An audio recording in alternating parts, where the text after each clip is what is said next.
A'udzubillahi minasyaitonirrajim. Bismillahirrahmanirrahim. Teman-teman, kali ini saya ingin suatu kitab yang menyesatkan, yang dimana kitab ini ditengarai, dipakai atau diajarkan di pesantren-pesantren Aswaja. Bukan di Muhammadiyah, bukan di Salafi, tetapi di sebagian pondok pesantren Aswaja.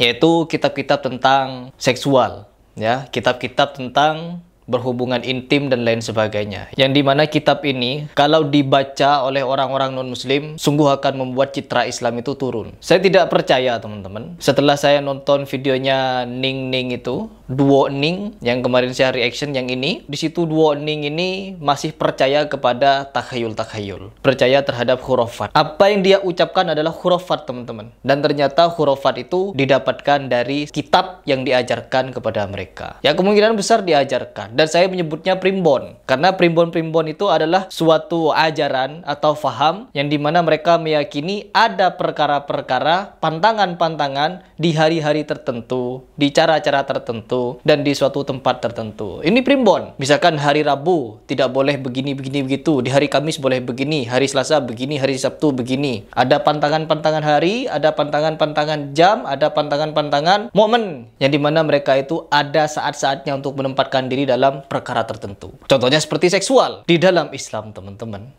mudah. Islam itu mudah. Apabila suami hendak ingin melakukan hubungan biologis dengan istrinya, dia sudah pengen sekali untuk melakukan, karena di hari Sabtu takut untuk melakukannya, nanti anaknya jadi pencuri, anaknya jadi perampok. Kalau mau melakukan di malam Minggu, malam Senin akan begini begitu. Ini sudah masuk kepada bab akidah, keyakinan, teman-teman. Kalau dia sudah meyakini Allah akan menciptakan anaknya sebagai seorang pencuri kalau dia melakukan di hari ini, hari itu. Bahkan tidak berhenti di situ. Di dalam dua kitab, yang pertama Qurratul Uyun, ya, Qurratul Uyun ini sudah pernah dibahas oleh Buya Yahya. Kalau apa yang ada di kitab tersebut tidak perlu diamalkan. Saya mau tanya, apa benar hari Rabu tidak boleh menikah?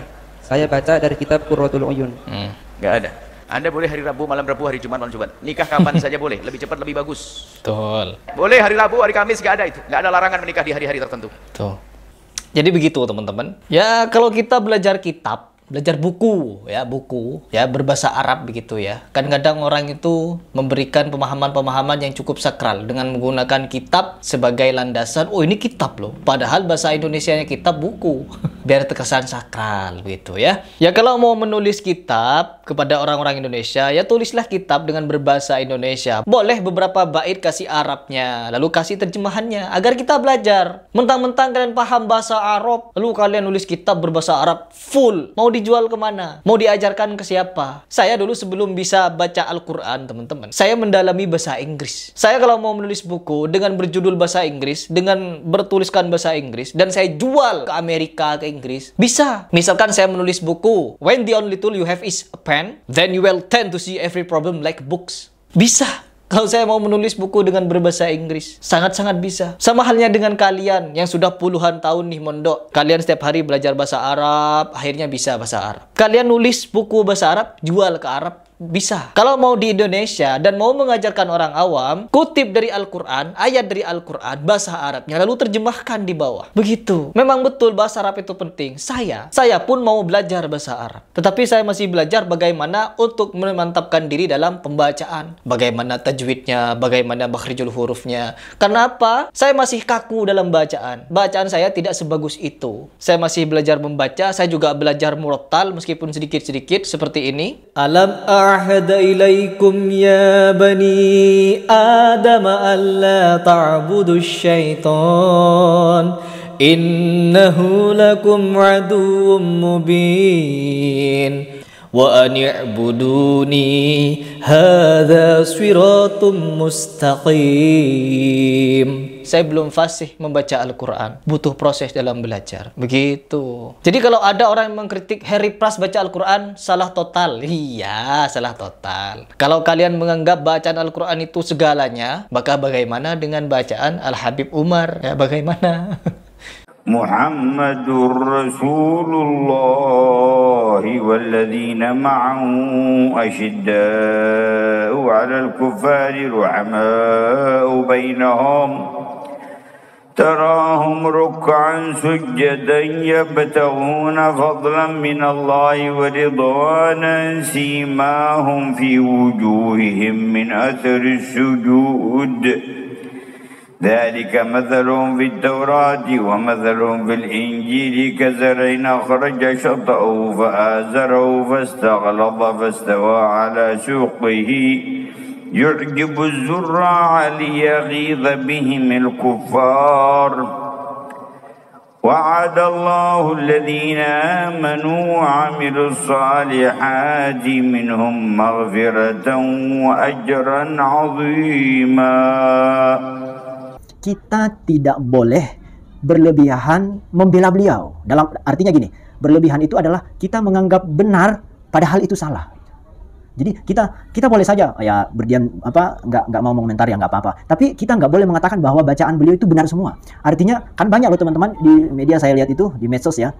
Bacaan beliau itu sudah benar semua. Emang begitu bacaan Quran? Nggak boleh. Kalaupun kita mencintai beliau, membela beliau, kalau bacaan beliau yang salah, kita harus katakan tetap salah. Kita harus tetap mengatakan itu salah. Jadi bukan berarti kalau kita cinta beliau, membela beliau lalu benar semua, lalu tajwid itu nggak perlu. Buktinya Habib Umar bacaannya nggak bertajwid kok gitu. Gunnah itu nggak penting, nggak harus. Buktinya beliau bacaannya Habib Umar nggak guna kok. Mat itu nggak harus tertib ya, nggak harus konsisten mat itu. Buktinya beliau bacaannya nggak konsisten kok. Beliau bacaan Quran itu nggak harus bertajwid. Buktinya beliau nggak. Ini berlebihan namanya, nggak bisa. Ya ilmu ya tetap ilmu, kayak salah ya tetap salah. Cuman kita tetap menghargai beliau, muliakan beliau karena ada sisi-sisi lain yang beliau benar gitu. Ada sisi lain yang mungkin kita nggak tahu, beliau tahu gitu. Ada mungkin ada tujuan lain dari beliau. Atau mungkin kalaupun beliau memang salah, ya mungkin bukan unsur bukan unsur kesengajaan, atau mungkin ya beliau kemampuannya seperti itu dalam hal itu. Karena ilmu tajwid itu bukan segala-galanya loh teman-teman ya.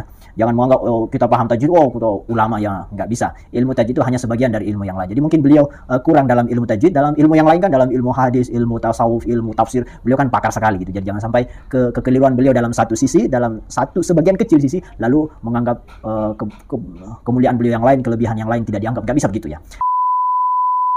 Dan ada dua kitab teman-teman, Qurratul Uyun dan Faturizar. Dua kitab ini mengajarkan bagaimana kita melakukan hubungan suami istri atau berumah tangga di dalam sehari-hari kita. Dan di situ ada akidah-akidah yang menyesatkan. Ya Allah, yang apabila kitab ini dibaca oleh orang-orang non-muslim, malu mas teman-teman. Malu kita sebagai orang Islam. Kok ada pendidikan seperti ini? Ya Allah. Padahal ini kitab karangan manusia, bukan ketetapan yang ada dalam Al-Quran dan Al-Hadis. Dan sekali lagi saya ingatkan, kitab-kitab seperti ini tidak diajarkan di Ponpes Muhammadiyah ataupun di Salafi. Pasti ada di kalangan-kalangan aswaja. Tapi tidak semua aswaja seperti itu. Tapi yang seperti itu sudah pasti di aswaja. Kitab tersebut dikatakan berhubungan suami istri di malam Jumat, maka nanti anaknya yang terlahir akan hafal Al-Quran. Berhubungan suami istri pada malam Sabtu, maka anaknya yang terakhir akan menjadi gila. Berhubungan suami istri pada malam Minggu, maka anaknya akan menjadi pencuri atau orang zalim. Malam Senin anaknya akan menjadi fakir miskin, dan berhubungan malam Selasa anaknya akan berbakti kepada orang tua, dan seterusnya. Dan masih banyak lagi yang lainnya Buya. Apakah benar Buya isi dari kitab Fathul Izar tersebut, dan apakah benar kitab tersebut adalah kitab panduan hubungan suami istri secara Islami? Mohon pencerahannya. Wassalamualaikum warahmatullahi wabarakatuh. Salam. Terlepas dari kitab itu, siapa yang mengarang dan di mana tempatnya. Hubungan suami istri adalah suatu kebaikan yang dianjurkan. Tidak ada larangannya kecuali di siang hari bulan Ramadan atau saat wanita haid dan yang lain sebagainya. Maka boleh seorang suami istri berhubungan hari Senin, malam Selasa, malam Rabu, malam Kamis dan sebagainya. Maka menunjukkan kalau semacam itu adalah satu buku yang nggak perlu untuk kita jadikan panduan. Anak gila dan sebagainya. Bayangkan ini. Pulang dari kerja pas dapat malam Selasa. Aduh, mau hubungan besok anak saya gila ini. Dari mana? Tidak usah lah. Jadi perlu dari mana? Sumbernya dari mana? Kapan saja boleh. Siang, malam, pagi, sore boleh. Jadi tidak perlu percaya dengan buku-buku semacam itu. Terlepas saya tidak mengatakan itu buku siapa, wallah alam. Kalau ada di sebuah buku berita semacam ini, Nabi sendiri mengatakan kalau seorang laki-laki menemui istrinya adalah pahala, sebuah kebaikan. Malam Jumat, malam Senin, malam Selasa, malam Rabu, malam Kamis. Bebas, tidak ada itu. Jadi tolonglah. Jadi dalam membaca buku itu kita juga harus ada yang gila, ada fakir. Kapan hari Jumat dong nanti. Tidak ada. Jadi jangan mempercaya dengan berita-berita seperti itu. Jangan beri berita itu macam itu. Yang ada adalah kapan Anda selagi istri Anda tidak dalam keadaan haid, bukan di siang hari bulan Ramadan, Anda boleh menyenangkan istri Anda. Bahkan nggak boleh lama-lama membiarkan istri terlantar. Ketemu itu bahaya, nanti ketemu pas hari katanya gila, kan kacau nanti. Nggak ada itu semuanya. Jadi jangan dipercaya dengan kisah-kisah semacam itu. Akan tapi kapan saja buatlah keindahan dapat pahala. Bahkan mungkin malam Jumat insya Allah anakmu hafal Quran, tapi diajari nanti ya, suruh ngafal. Ke malam Kamis Anda mungkin menjadi seorang ahli fikih, tapi suruh ngaji, jangan dibiarkan kelantar. Malam Selasa mungkin menjadi seorang ahli hadis ya, mungkin, tapi suruh ngaji, suruh belajar ilmu hadis. Dirubahlah yang baik-baik, kok serem banget, yang gila, ada fakir, ada nyungsep ini. Tidak ya, jangan mempercayai dengan hal-hal semacam itu. Jadi seperti itu teman-teman. Ketika kita meyakini ada sesuatu yang bisa membuat orang itu begini, begitu, perkara-perkara goib, itu sama halnya kita menyalahkan Allah. Kok Allah menciptakan hari Sabtu sih? Sehingga kalau kita berhubungan di hari Sabtu, kita bisa begini, begitu. Na'udzubillah min dalik. Dan ini dipercaya. Siapa yang percaya? Mereka-mereka yang komentar di YouTube saya. Untuk membela pasti mereka punya cara, teman-teman. Oh baca, oh jangan baca teksnya. Coba dong baca Arabnya. Kalau kalian mau berdakwah di Indonesia dengan menganggap diri kalian paling sempurna, oh saya bisa bahasa Arab, saya akan nulis kitab pakai bahasa Arab. Saya mau jual ke Arab biar laku. Boleh. Tulis kitab berbahasa Arab, jual ke Arab. Tapi kalau kalian ingin mendidik orang Indonesia, jangan sok-sokan karena kalian pinter bahasa Arab, lalu nulis kitab bahasa Arab, dijual ke Indonesia. Emang kalian pikir orang Indonesia itu fasih semua bahasa Arab? Emang orang Indonesia itu berbahasa Arab sehari-harinya? Tidak. Islam itu nasihat, terjemahkan isi kitab itu, lalu ajarkan maknanya ke umat. Kan biasanya kalau orang-orang nganu ini, yang nyerang-nyerang saya, coba dong bahasa Arabnya. Saya memang belajar baca Al-Quran. Saya masih belajar Al-Quran. Tapi kalau pendidikan akidah, pendidikan tauhid, waduh. Banyak asatidz saya yang mengajarkan kalau saya itu dalam bertauhid harus tegak dulu. Percuma kita pinter bahasa Arab, tapi tauhid kita itu goyah. Tauhid itu pondasi. Dan ibadah adalah tiang agama. Tiang tidak akan bisa berdiri tanpa apa? Tanpa pondasi. Pinter bahasa Arab, begini, begitu, fasih. Sampai mengalahkan orang Arab bacaannya. Tetapi akidahnya, tauhidnya, sama halnya dia tidak bisa menguatkan pondasi. Dan bagaimana tiangnya bisa berdiri? Mendirikan sholat memang, tapi tauhidnya agak bener. Saya dididik seperti ini sama guru-guru saya. Benahi dulu tauhid, begini cara bertauhid. Saya nyoba untuk mencari dan mengkomparasi semua ucapan-ucapan ulama, kiai, ustadz, syekh, habib, dan lain sebagainya. Saya komparasi. Saya dengarkan mana ini yang paling cocok dengan dalil. Mana akidah yang benar ini sesuai dalil. Saya memilih yang paling sesuai, yang mendekati ke dalil. Kan ada akidah-akidah yang meyakini Allah tidak di atas, Allah tidak di bawah, tidak di depan, tidak di belakang, tidak di samping kanan, tidak di samping kiri. Ini kan akidah. Kalau Allah tidak di segala arah, lalu di mana Allah? Di mana Allah? Meliputi segala alam. Kita itu di hadapan Allah, hamparan debu, saya ulang-ulang. Di mana Allah? Rasul yang menjawab, di atas. Di atas artinya apa? Di ketinggian. Di atas mana? Di atas arsy. Di atas arsy bukan berarti Allah butuh arsy. No, tetapi arsy itu ciptaan Allah. Bebas Allah mau apain saja. Ini namanya akidah, teman-teman. Bagaimana cara menafsirkan wajah Allah? Sedangkan ada ayatnya. Kita cukup mengimani ayatnya ada, ya keterangannya ada. Siapa yang mengucapkan? Rasulullah SAW. Kalau sudah Rasulullah yang mengucapkan, kita tinggal percaya dan tidak perlu untuk mencari tahu bagaimana wajah Allah. Laisa kamitslihi syai'un. Tidak ada yang sama dengan wajah Allah. Tidak ada yang setara dengan wajah Allah. Tidak ada yang setara dengan penglihatan Allah. Tidak ada yang setara dengan pendengaran Allah. Tidak ada yang setara dengan kuasa Allah. Manusia ini kecil. Oh, menyamakan Allah dengan makhluk. No. Allah sendiri yang menyampaikan. Kalau Allah istiwa di atas arsy, berada di ketinggian sana. Kita gak perlu ribet-ribet untuk mentakwil-takwil lagi. Cukup imani dan tidak perlu mendebatkan bagaimana istiwanya Allah. Nah, ini namanya akidah. Saya pertama belajar, suruh memantapkan ini dulu. Bagaimana meyakini ini itu. Dan mereka memberikan pendidikan kepada saya begini-begini. Akhirnya apa? Saya bisa membedakan mana yang khurafat, mana yang tahayul, mana yang syubhat. Karena apa? Sebelum kita beribadah, maka ini yang lebih penting.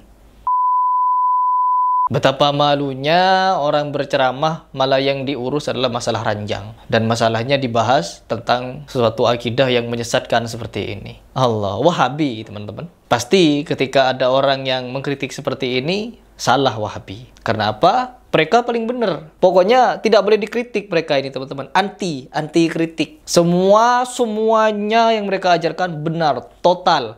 100% Ahlus Sunnah. Yang NU ajarkan Ahlus Sunnah. Yang begini-begini ini aneh sunnah, teman-teman. Silahkan kalian nilai sendiri. Bagaimana untuk menyikapi kitab-kitab yang aneh nyeleneh seperti ini. Kalau saya menyebutnya sesat, ya sesat. Karena memberikan pemahaman akidah kepada manusia, kepada muslim. Bahwa di hari Rabu, di hari Selasa. Belum lagi ketika berhubungan suami istri di posisi gelap-gelapan. Nanti anaknya menjadi penyihir katanya. Allah, dapat keyakinan dari mana? Nanti ketika ditanya dalilnya mana? Oh, Wahabi ente. Betapa mirisnya. Mengucapkan segala sesuatu yang berkaitan dengan Islam, tapi tanpa dalil. Seolah-olah dia sudah lebih dari Nabi. Lebih paham daripada Nabi. Sontoloyo.